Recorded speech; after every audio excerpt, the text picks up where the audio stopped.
Treneri, jau ne pirmą kartą šį sezoną vienas labai nerezultatyvus kėlinys keičia labai rezultatyvų. Ir gynyboje ta pati problema. Kodėl taip yra? Šiandien, tarkim, per pirmą kėlinį praleido 26, per antrą 5. Iš tikrųjų, tai aš labai bijau šitų varžybų, dėl to, kad įsilėjo du žmonės nauji ir tai yra natūralu, kad mes banguotą labai žaisim. Aš taip, to ir tikėjausi iš tikrųjų. Nes du žmonės atėjimas, mes dirbam beveik 3 mėnesius jau, tai dar žaidžiam banguotą, o dar atėjus 2 žmonėm, padirbus 2 treniruotės, tai yra labai natūralu, kad mes žaisim ir labai tokia banguota kreivė. Treneris Sakalų komandai treneris pasikeitė prieš šias rungtynes, ar tai turėjo įtakos žaidimui?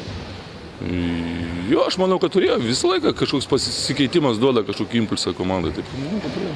Kokį įspūdį paliko naujokai? Nes davėte bent jau Vaidui Čepukaičiui pakankamai daug minučių šiandien. Vaidas, to, kai iš jo aš tikiuosi, tą jisai padarė. Jis turintis gerą metimą, ilgas rankas, galintis leistis, pagauti kamuolį, įmesti, blokuoti.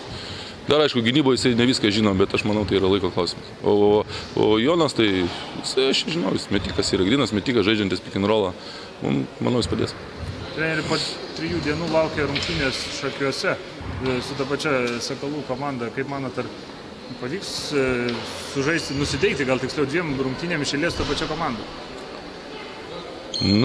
Aš manau, kad stengsimės nusiteikti iš tikrųjų. Vis dėlto tai yra skirtingi, čia ir LKL-as, ten žaisim BBL-ą, taip kad aš manau, kiekvienas taškas paimtas išvykoje, tai prideda lentelėje atitinkamą vietą.